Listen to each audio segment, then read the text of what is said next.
en la oscuridad, en el naufragio y sin destino.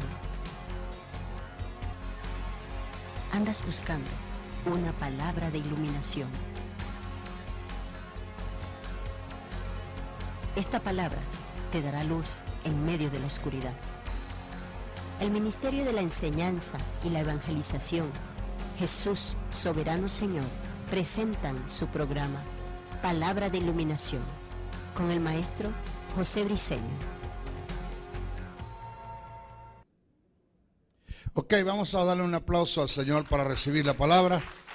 La palabra del Señor siempre se recibe con gozo, con alegría. Bendiciones. Saludamos a los que nos están viendo a través de la internet, a través de YouTube, a través de Facebook y a través de las televisoras amigas. Este es su programa Palabra de Iluminación. Vamos, porque esto que vamos a tratar ahora va a derrumbar, totalmente va a derrumbar lo que llaman la doctrina de la triunidad.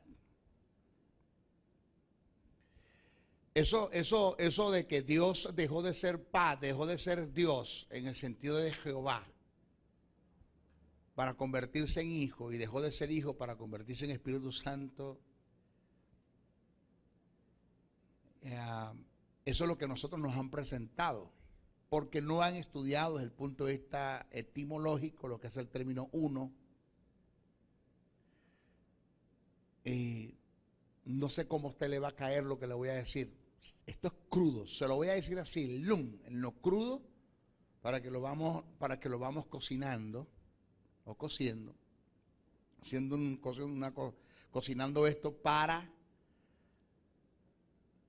ir desarrollando el tema. No sé cómo a usted le va a caer esto que le voy a decir, pero cuando usted llegue al cielo, en el arrebatamiento de la iglesia, que usted llegue allá arriba, usted se va a conseguir a un Dios Padre, a usted se va a conseguir a un Dios Hijo y usted se va a conseguir a un Dios Espíritu Santo. Maestro, es que tenemos un Dios de tres cabezas. Oiga bien lo que voy a decir, preste atención. Lo que estoy es como tirando el anzuelo para que usted agarre. Maestro, que tenemos un Dios de tres cabezas. No, no tenemos un Dios de tres cabezas, tenemos tres dioses. Tres. Porque una cosa es hablar de Dios Padre, una cosa es hablar de Dios Hijo y otra cosa es hablar de Dios Espíritu Santo. Son tres personas totalmente diferentes, con funciones diferentes, pero con un objetivo. Y inclusive usted puede en su oración desarrollar una conversación con el Padre y el Hijo no tiene nada que ver con lo que usted está diciendo. Y usted puede en su oración desarrollar una conversación con el Hijo donde el Padre no interviene. Y usted puede desarrollar una conversación, una oración, una conversación orándole al Espíritu Santo donde ni el Padre ni el Hijo nada tienen que ver.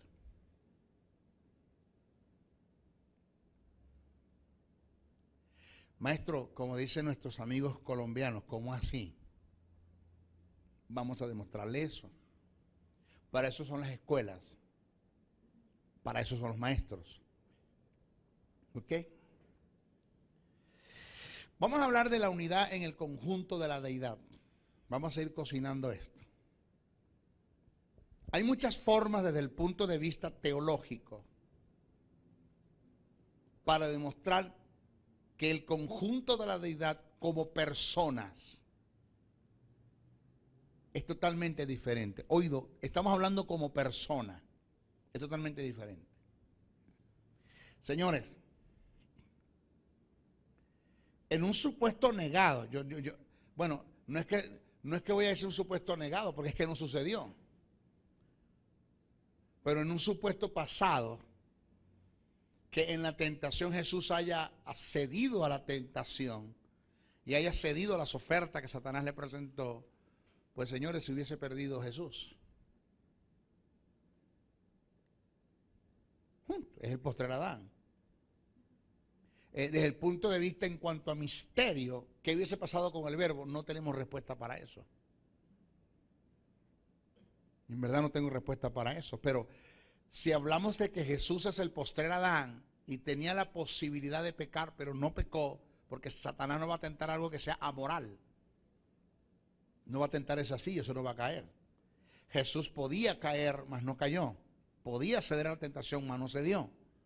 En un supuesto pasado, que Jesús se haya cedido a la tentación, pues señores, si hubiese perdido Jesús, eso no hubiese afectado en nada en cuanto a pecado.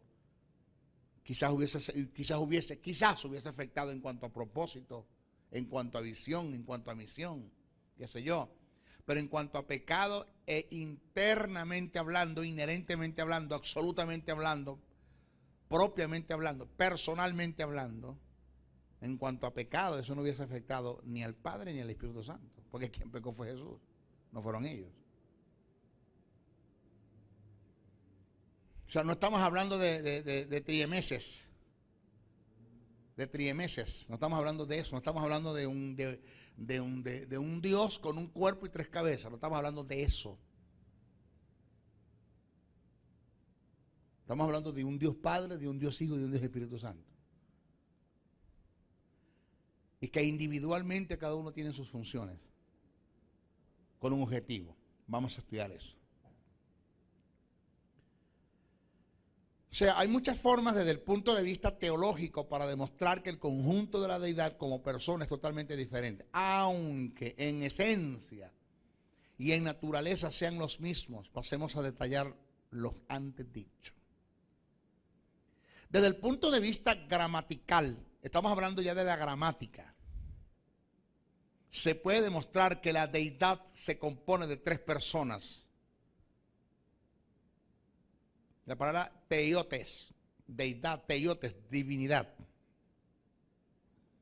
En Juan 10:30, Jesús dijo, yo y mi Padre somos uno.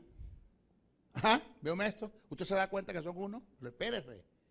Vamos a ver cuál fue el término uno que utilizó Jesús allí del griego. Vamos a ver cuál fue el término uno que utilizó Jesús del griego. El término uno que Jesús utilizó viene del griego gen, H-E-N, gen, que esto no lo toman en cuenta lo que estudian. Solamente nos hemos dedicado a leer, no estudiar. El término uno que utilizó Jesús viene del griego gens, H-E-N, gen, que es el neutro de gens, cuyo verbo es enotes. Estos términos tienen las mismas características del vocablo koinonía, cuyo equivalente en nuestro idioma es comunión. La comunión indica, ¿qué indica la comunión? Indica tener las cosas en común, mutuo acuerdo, compañerismo, tener una sociedad, una intimidad, una distribución. Eso es comunión, eso es koinonía. Por eso es que usted pasa toda la vida o todo el día, usted pasa todo el día sin orar, sin tener una conversación con Dios, pero sus hechos, sus dichos y sus pensamientos están en línea con la verdad de Dios. Usted estuvo todo el día en comunión con el Señor, aunque no oró. Porque ¿qué es comunión? Bueno, comunión es orar. No. Usted puede desarrollar una oración de 10 horas y en 10 horas usted no tiene comunión con Dios. Porque lo que usted dijo en 10 horas, Dios no está de acuerdo con lo que usted dijo. Punto. O sea, el orar no indica comunión. Todo tipo de oración no te lleva a la comunión. La comunión es cuando tú dices a Dios y lo que tú dices, Dios está de acuerdo. Lo que dices está basado en una verdad que está escrita en la palabra y en una verdad absoluta o una verdad fortuita.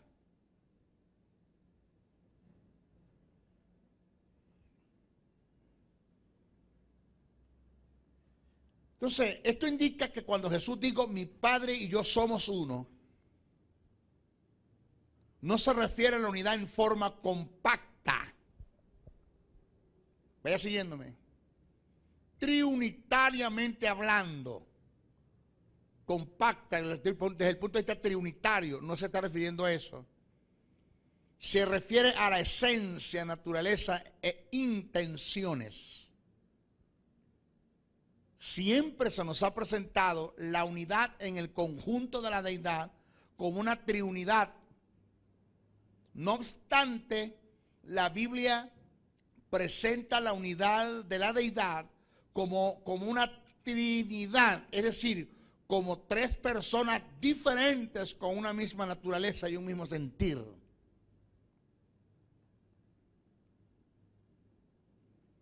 Por otra parte, y esto es bueno que usted lo entienda, yo no sé cómo usted le va a caer esto, porque esto es tan tremendo, la unidad en el conjunto de la deidad, desde el punto de vista en cuanto a Trinidad se refiere, es tan tremendo que tiene sus ventajas y sus desventajas. Sus desventajas está en que usted puede desarrollar una mayor comunión e intimidad con el Espíritu y descuidar al Padre. Usted puede desarrollar una mayor comunión e intimidad con el Padre y descuidar al Hijo. Por decirle algo, la mayoría de nuestras adoraciones en la iglesia todas son para el Padre, la mayoría son para el Hijo, pero ¿quién le canta el Espíritu Santo? Muy poco. Usted no se da cuenta que nuestros salmistas y nuestros compositores, la mayoría de sus canciones se compusieron fue para el Padre, para el Hijo, pero ¿quién le compone una canción al Espíritu Santo? Son muy pocos los que le cantan al Espíritu. Y ese es el grave problema que nosotros tenemos, que nuestra comunión y nuestra intimidad en parte se ha desarrollado con mayor fuerza es en una que tenemos con el Padre, lo hacemos con el Hijo, pero con el Espíritu, que es quien está en medio nuestro. Porque aquí ni está el Padre ni está el Hijo.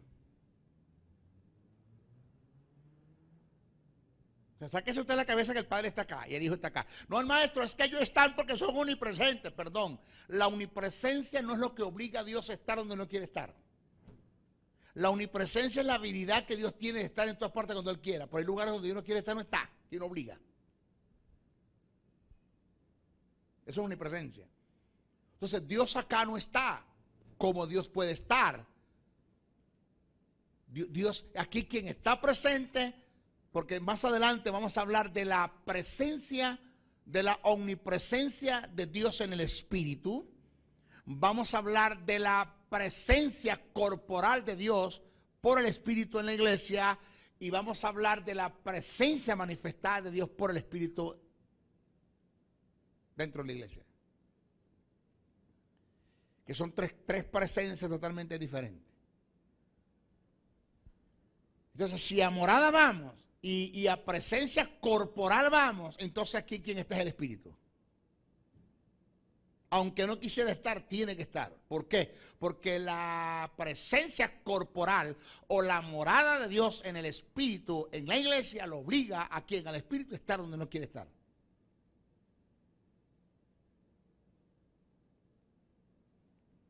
¿Usted está acá?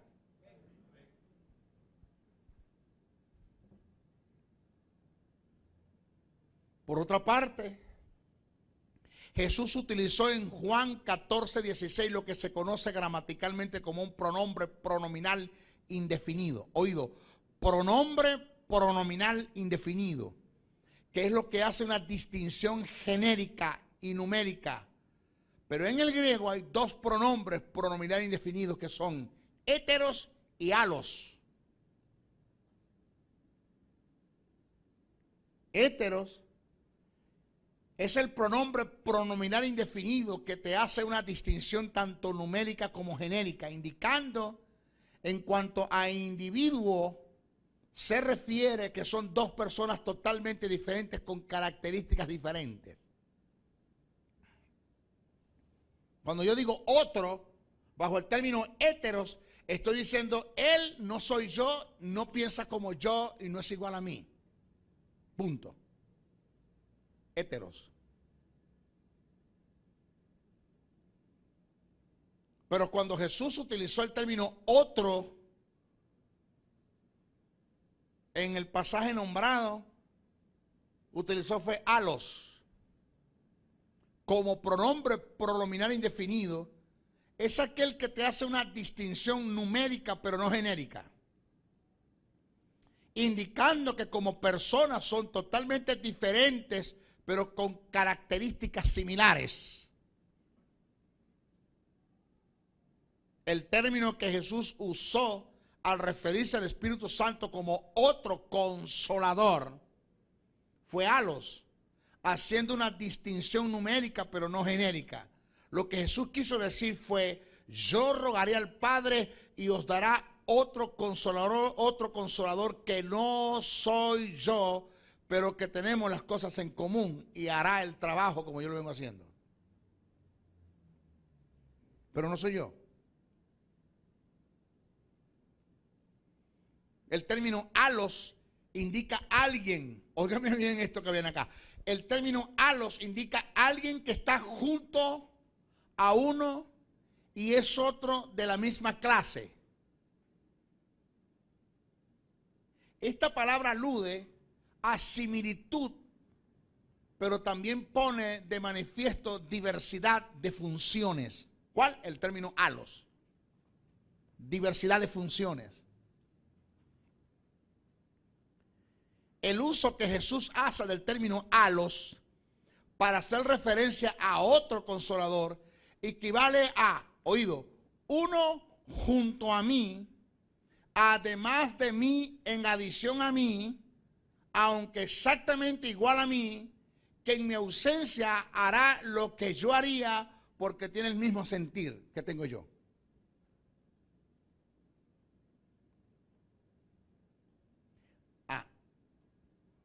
¿Esto quién me lo estudia? ¿Esto quién me lo enseña?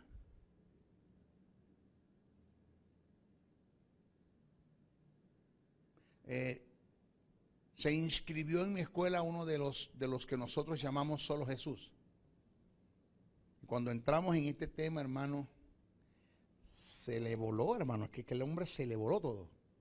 Se le cayeron 15 años de doctrina. El hombre tuvo que sentarse, conversar, y hablamos, y me dijo: maestro, es que esto no lo enseñan allá. No, es que esto no lo enseña nadie, hermano. Muy pocos enseñan estas cosas.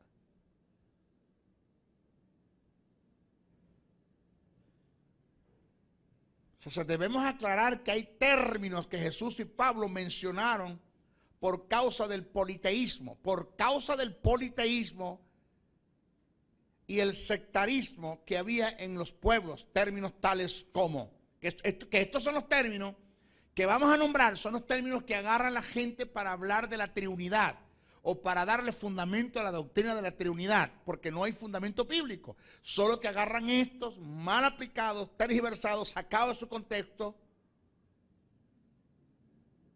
Por ejemplo, el Señor uno es, Marcos 12:29, pero ¿por qué Jesús dijo eso? El único Dios verdadero, el único Dios verdadero, Juan 17:3, pero ¿por qué Jesús dijo eso? Pablo dijo: porque Dios es uno, en Romanos 3:20, 3:30, pero ¿por qué Pablo dijo eso? Porque Dios es uno, ¿por qué Pablo dijo eso? Primera carta a Corintios 8:9, solo hay un Dios, ¿por qué Pablo dijo eso? O sea, no me lo saque del contexto. Señores, esto que le estoy hablando es serio. Necesitamos de gente que conozca la ciencia como hermenéutica, o la hermenéutica como ciencia. Que no me saquen el texto de su contexto.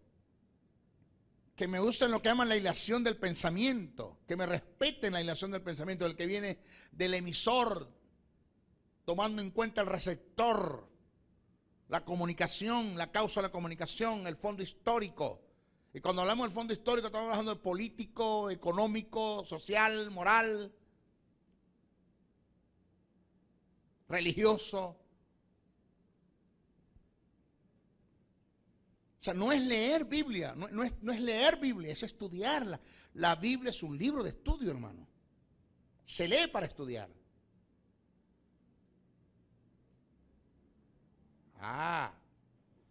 Estos términos bajo ninguna circunstancia fueron usados para negar la Trinidad en el conjunto de la deidad. Se expresaron por las razones antes mencionadas. ¿Cuáles? Para atacar lo que llaman el politeísmo y el sectarismo. Cuando Pablo dijo Dios es uno, ¿por qué Pablo lo dijo? ¿Cuál es la razón? Te voy a dar el ejemplo de Pablo y lo demás lo agarráis. ¿Por qué Pablo dijo Dios es uno? ¿Cuál es la razón por la cual Pablo lo dijo? Bueno, señores, había un problema grave entre los judíos que estaban siendo convertidos al evangelio, que querían que los gentiles hicieran acto de proselitismo dentro del evangelio.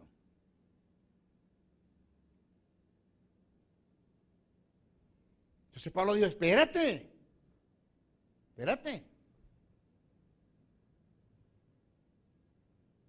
Dios es uno. ¿Cómo? Dios es uno. La hilación de pensamiento. ¿Qué quieres decir con eso, Pablo? Que no hay un Dios para los judíos y no hay un Dios para los gentiles. Dios es uno. El mismo Dios de los judíos, el mismo Dios de los gentiles, porque ese Dios de dos pueblos hizo uno solo, que es la iglesia. Ahí. Respeté la relación del pensamiento. Ahora entiendo por qué Pablo dijo Dios es uno. Eso tiene que ver con Trinidad. No está hablando de Trinidad, ni está negando la Trinidad. Se está diciendo por causa del politeísmo y por causa del sectarismo que había. Politeísmo en el Antiguo Testamento todavía se reflejaba, en el Nuevo Testamento se reflejaba, señores, de gentes que adoraban dioses. Entonces, hablando de claro que Dios es uno, el único Dios y verdadero,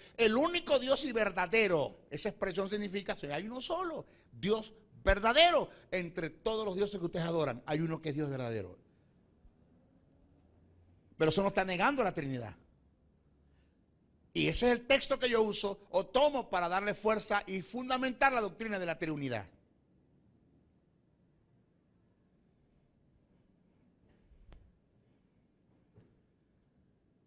Entonces, desde el punto de vista textual, en las Escrituras aparecen pasajes también que hacen referencia a la diversidad en el conjunto de la deidad, mostrando la Trinidad en ella o en ellos. En la deidad podemos notar, una diversidad en las acciones y operaciones, pero una unidad en las intenciones. Porque la diversidad en la deidad es cooperativa, no competitiva. A continuación vamos a dar algunos ejemplos que muestran la Trinidad en el conjunto de la deidad. Por ejemplo, en Mateos 3, 16, 17, vemos la manifestación del conjunto de la deidad en diferentes formas. Y esto es corroborado por Hechos 10, 38. Donde describe que el que unge es el Padre, el ungido es Cristo y la unción es el Espíritu Santo. Diga, ay. ¿Quién es el que unge? El Padre. ¿Quién es el ungido? Cristo. ¿Quién es la unción? El Espíritu Santo. Aquí vemos la manifestación de tres personas con diferentes funciones, pero con un mismo objetivo y sentir, ¿qué es? Ungir.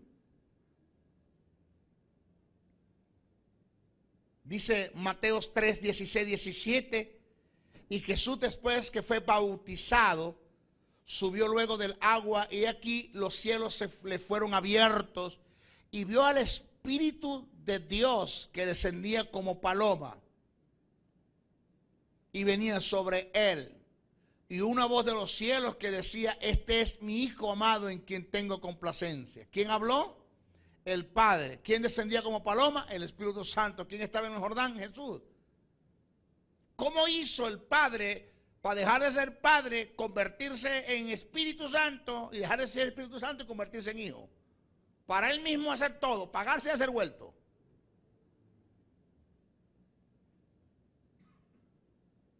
Hechos 10:38 dice cómo Dios ungió. ¿Quién es el que unge? Dios.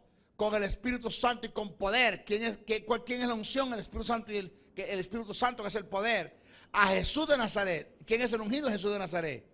Y cómo anduvo haciendo bienes y sanando todos los oprimidos por el diablo, porque Dios estaba con él. ¿Quién estaba con él? Dios.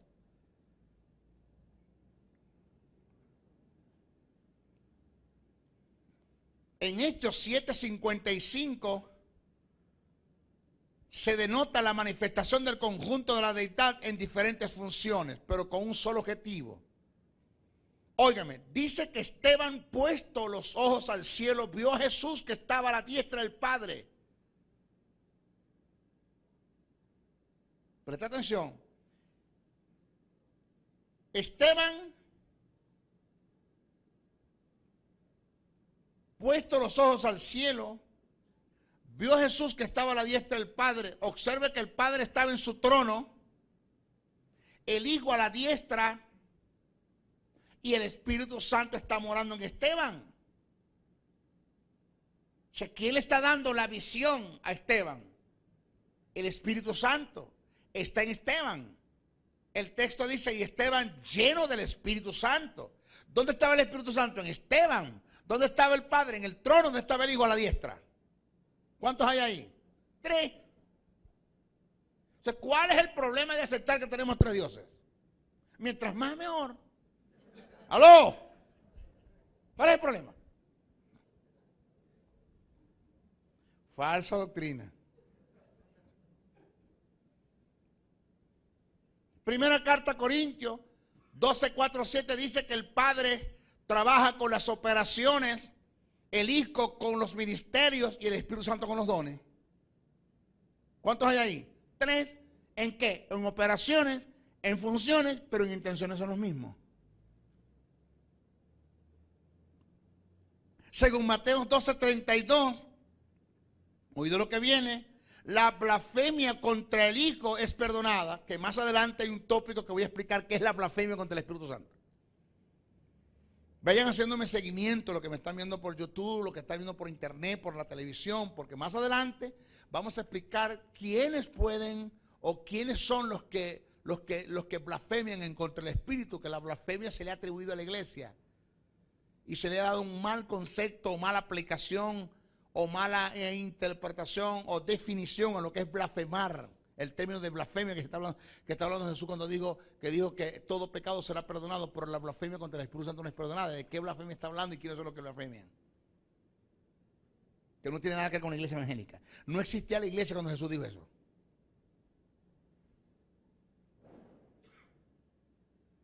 Entonces, según Mateo 12:32, la blasfemia contra el Hijo es perdonada, pero contra el Espíritu Santo no es perdonada. Mi pregunta es, si son los mismos, ¿por qué uno te perdona y el otro no? Aló. Diga, ay, si no puede decir amén. Si son los mismos, ¿por qué uno te perdona y el otro no? ¿Ah? Ahora, según Juan 16:14, el Espíritu Santo tomará lo de Jesús y se lo hará saber a la iglesia. Mi pregunta es, si son los mismos, ¿por qué uno tiene que tomar de uno para hacérselo saber al otro, que es la iglesia?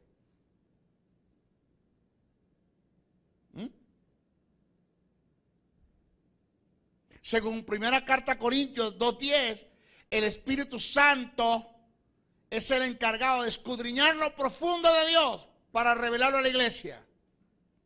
Si son los mismos, ¿por qué el Espíritu Santo tiene que escudriñar la mente del Padre para revelárselo a la iglesia? ¿Por qué este tiene que escudriñar aquella mente? Si son la misma mente. No.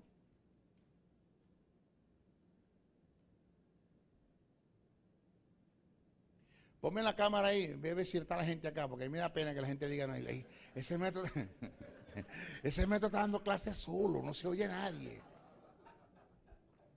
¿Usted está acá? ¿Sí está acá? Ah, ok. O sea, ¿qué nos metieron? ¿Qué nos enseñaron? Falsa doctrina dentro de la iglesia evangélica, falsa doctrina. Ah, no, de ahora en adelante yo voy a ver el conjunto de la deidad como 3 personas totalmente diferentes, donde puedo conversar con cada uno de ellos diferente. Usted no se da cuenta que usted se mete en oración y en 15 minutos te dice todo. Y después usted no haya que hablar, usted no haya que decir. A usted se le acaba en 15 minutos la oración. Y después empieza gloria, gloria, gloria, gloria. Y empieza. Y le dice el padre al hijo, ¿qué dice ese? No sé, parece un lobo ahí huyendo, no dice nada. ¿Sabe por qué se le acaba todo? Porque usted no tiene una comunión, usted tiene una relación. Relación es parentesco. La relación que usted tiene con el Padre es que usted es hijo, y Él es su Padre. La relación que usted tiene con Jesús es que es su hermano y su Salvador, su abogado. Y la relación que usted tiene con el Espíritu es que Él es el morador y usted es la morada. Eso es relación. Pero no tenemos comunión porque no conocemos al Padre, y como no lo conocemos no sabemos qué decirle. Por eso es que cuando usted va a orar, el Padre y el Hijo en el cielo, por decir algo, y los tres, porque el Espíritu Santo puede estar en el cielo estando en la iglesia.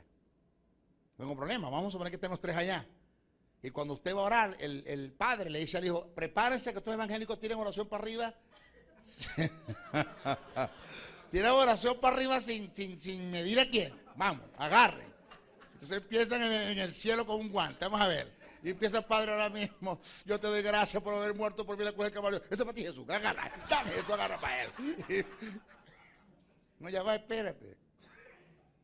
Entonces, como usted no conoce al Padre, usted no conoce al Hijo, usted no conoce al Espíritu Santo, usted tira oraciones para arriba mezcladas. Lo que es para el Padre, para el Hijo, lo que es del Hijo, para el Espíritu Santo, es un desastre. Entonces Dios dice, ¿qué vamos a hacer?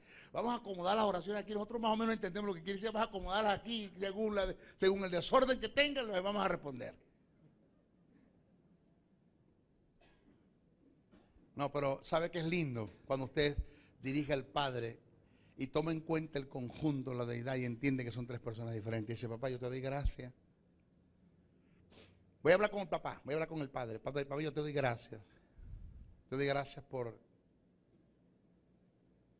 porque verdaderamente el simple hecho de haber manifestado tu amor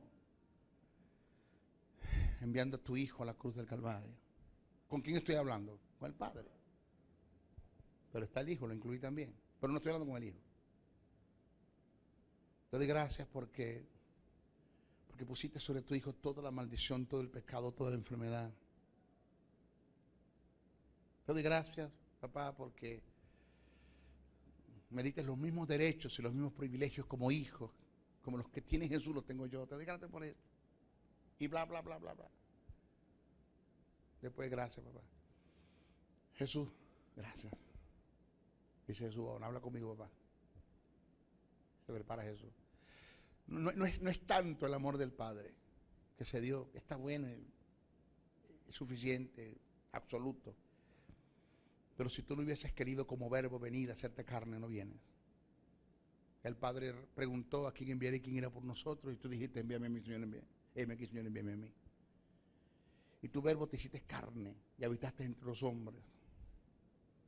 No es tanto que el Padre haya puesto sobre ti la enfermedad, la maldición, sino que tú aceptaste que eso viniera sobre ti. ¿Con quién estoy hablando? Con el Hijo. Pero nombré al Padre, sí. Gracias, Jesús, gracias. Y amado Consolador, dice, wow, te toca vos ahora. Gracias, porque todo lo que el Padre hizo, lo que hizo con su Hijo, fue administrado por ti, Espíritu Santo. No solamente fue administrado, sino que está siendo ministrado y sigue un proceso de administración en el reino. Porque tú eres el que dirige y todo lo que el Padre, el Hijo va a hacer, lo va a hacer por ti, Espíritu Santo. ¿Hablé con los tres o no hablé con los tres? ¿Los nombré a los tres en oración? Sí. Yo digo, él sabe orar. Ese hombre sabe orar. Entonces cuando usted ora así, hay respuesta a la oración. Porque usted no es un desordenado en la oración. ¿Estamos acá? Usted tiene que aprender a conocer al Espíritu. Por eso es que esto es neumatología. Esta es la doctrina del Espíritu que aquí te voy a enseñar en relación al Espíritu. Después que esta materia termine, usted va a agarrar esa guía y se va a apuñalar en su casa, se va a meter, va a escudriñar y se va a meter en Google. Busque todo lo que tenga que ver con el Espíritu en el mercado. Usted tiene que conocer a la persona del Espíritu. No se puede vivir una vida en el Espíritu si no se conoce el Espíritu de Dios. No se puede tener una verdadera comunión e intimidad con el Padre si no se conoce al Padre. No se puede tener una verdadera intimidad y comunión con el Hijo si no se conoce al Hijo. Y si no hay comunión y no hay intimidad, no hay nada. No se tienen resultados de nada.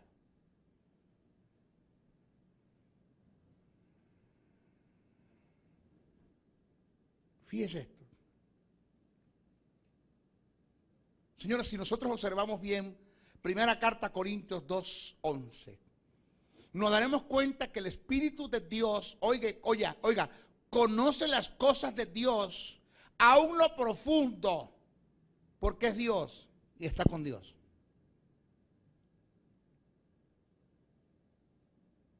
En el caso del espíritu del hombre, el espíritu del hombre conoce las cosas del hombre porque está en él. Es decir, el espíritu del hombre escudriña las cosas del hombre desde el interior porque está en él. Mientras que el Espíritu Santo escudriña lo profundo de Dios sin estar en él, porque es Dios.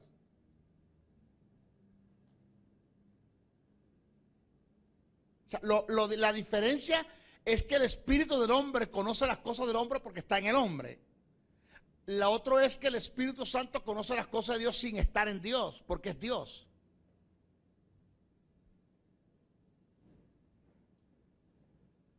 Yo no sé cómo va a caer esto. Por eso es que voy a decir algo que no va a cuadrar mucho. A la teología no le va a gustar, esto no va a cuadrar, reprendo al diablo. Pero por ahí se habla de la doctrina de la morfología.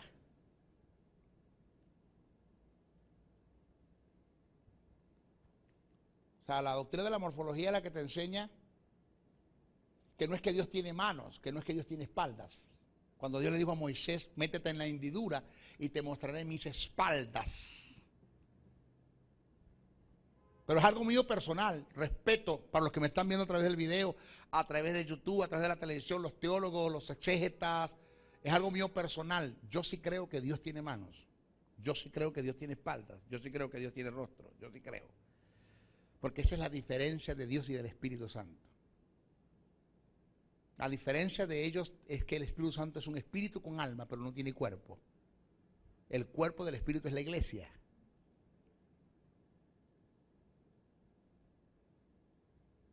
Y la Biblia dice, levanté mis manos y juré. Dios levantó su mano y juró. Esto es algo mío personal.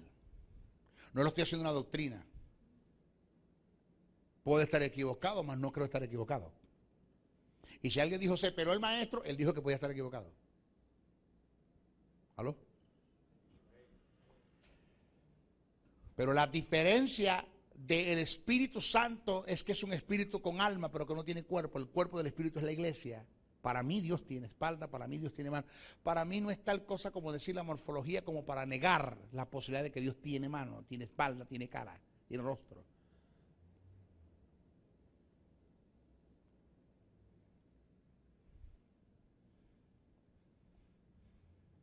Para mí sí tiene.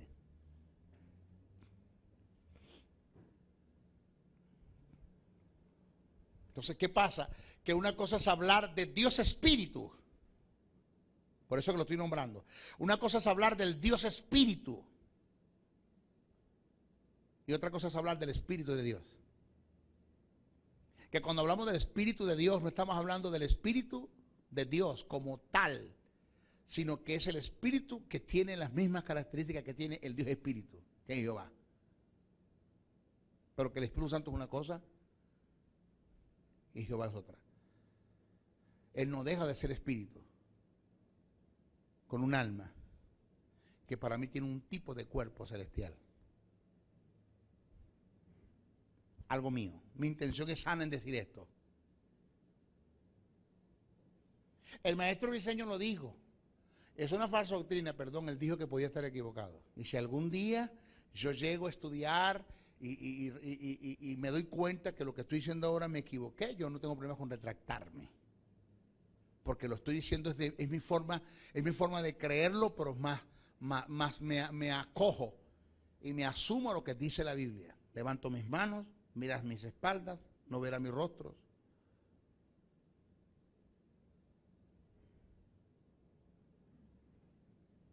Soy responsable de lo que digo. Amén.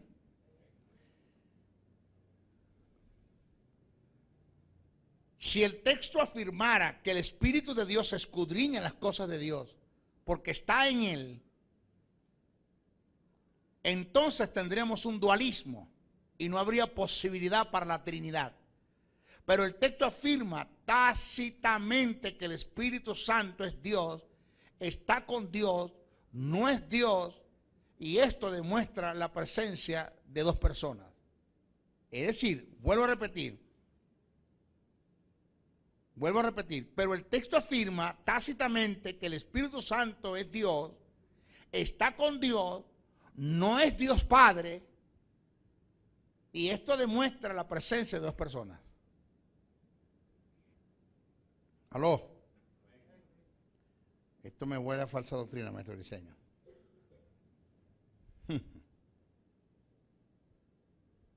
Mateo 4.1 y Lucas 4.1 dice que Jesús fue llevado por el Espíritu Santo al desierto para ser tentado. El término llevar del griego es ánago, que indica conducir a alguien a un propósito definido y que en algunos casos es desconocido.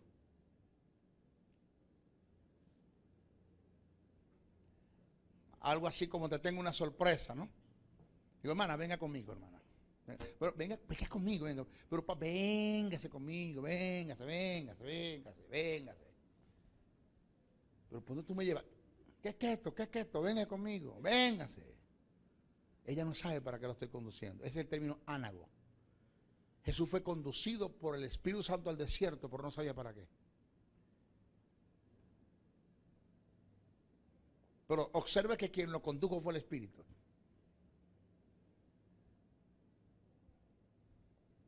Quien lo llevó fue el Espíritu. ¿A quién llevó? A Jesús.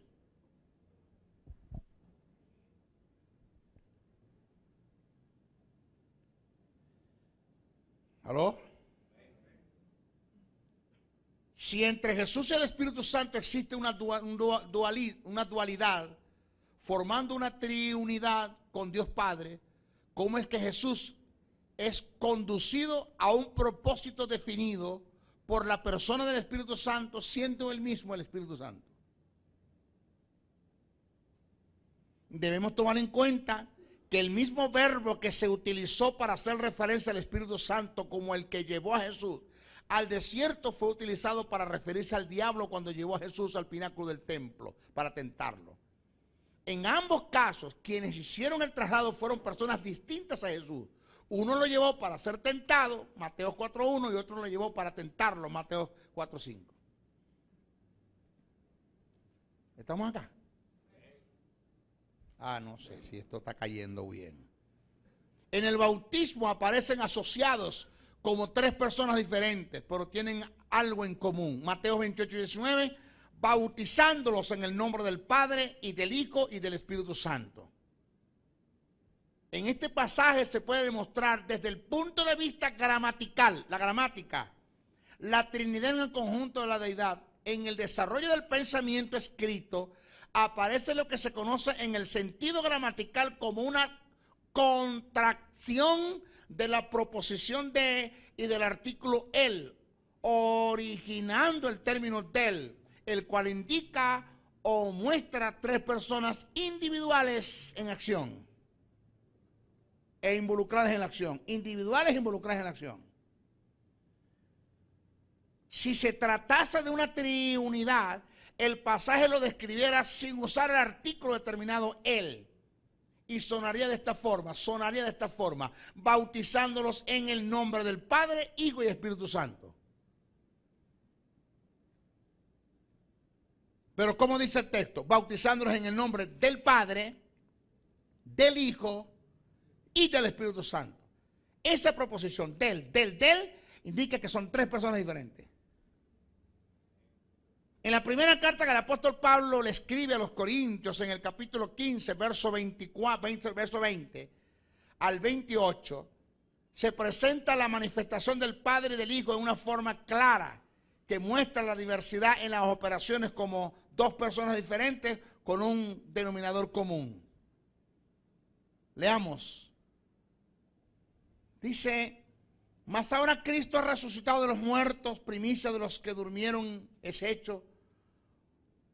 Porque por cuanto la muerte entró por un hombre, también por un hombre la resurrección de los muertos. Porque así como en Adán todos murieron, también en Cristo todos serán vivificados. Pero uno en su debido orden. Cristo la primicia, luego los que son de Cristo en su venida. Luego al fin, cuando entrega el reino de Dios, cuando entrega el reino al Dios y Padre. ¿A quién? Al Dios y Padre. ¿Quién va a entregar el reino al Dios y Padre? El Hijo. Cuando haya suprimido todo dominio, toda autoridad y potencia, porque preciso es que Él, quien Cristo, reine hasta que haya puesto a todos sus enemigos debajo de sus pies. Y el postrer enemigo que será destruido es la muerte, porque todas las cosas las sujetó debajo de sus pies. ¿Quién las sujetó? El Padre. Y cuando dice que todas las cosas han sido sujetadas a Él, ¿a quién? A Jesús, claramente se exentúa aquel que sujetó todas las cosas, que es el Padre. Pero luego que todas las cosas le estén sujetas, entonces también el Hijo mismo se sujetará a aquel que sujetó todas las cosas. ¿Quién es? El Padre. Para que Dios sea todo en todo. El Padre sujeta todas las cosas a los pies del Hijo. ¿Quién sujetó? El Padre. Y es necesario que quien el Hijo, reine sobre todas las cosas. Amén. Pero, cuando termine el reinado, el Hijo, a quien se le dieron potestad sobre todas las cosas, se sujetará a aquel que sujetó todas las cosas bajo él, que es el Padre. Para que el Padre sea el todo en todo. Si el Padre y el Hijo son los mismos, ¿por qué este tiene que sujetarse a aquel?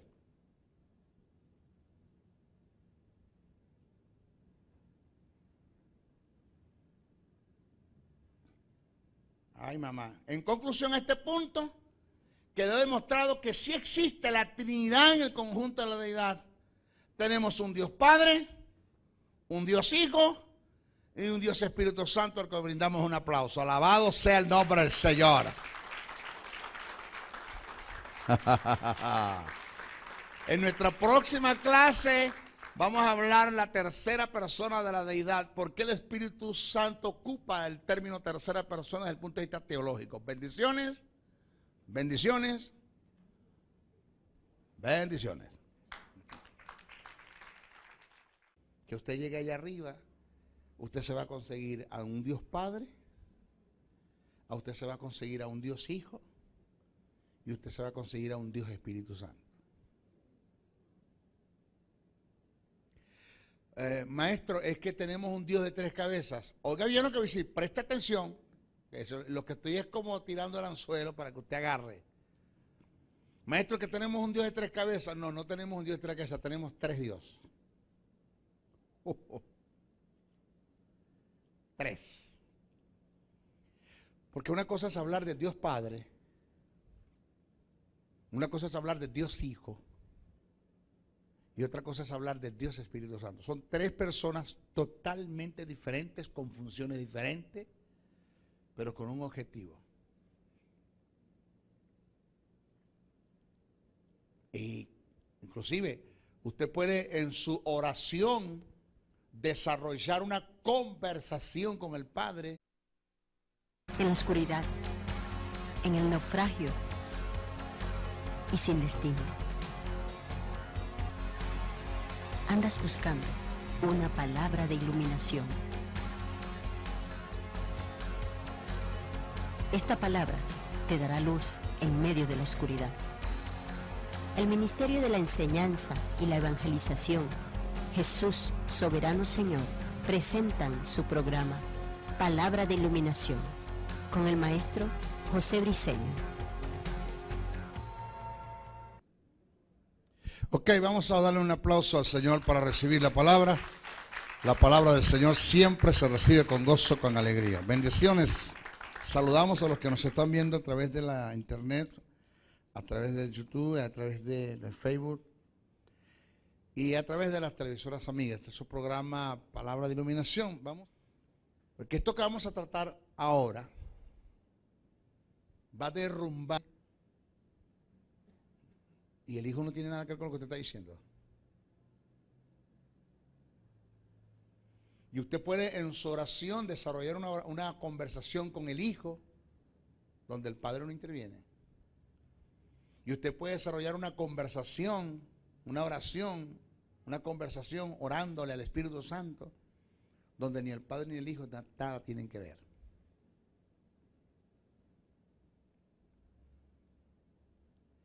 Maestro, como dicen nuestros amigos colombianos, ¿cómo así? Vamos a demostrarle eso. Para eso son las escuelas. Para eso son los maestros.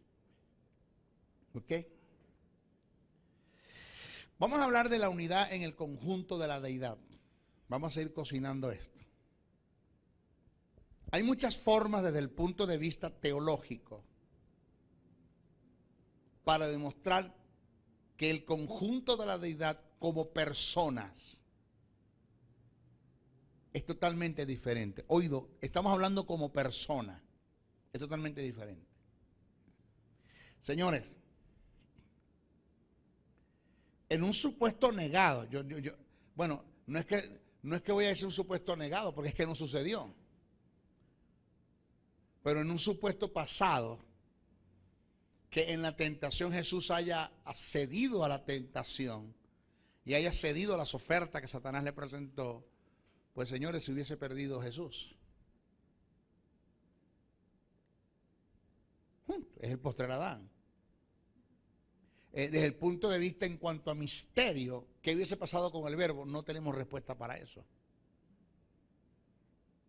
En verdad no tengo respuesta para eso, pero si hablamos de que Jesús es el postrer Adán y tenía la posibilidad de pecar, pero no pecó, porque Satanás no va a tentar algo que sea amoral. No va a tentar eso así, eso no va a totalmente va a derrumbar lo que llaman la doctrina de la triunidad.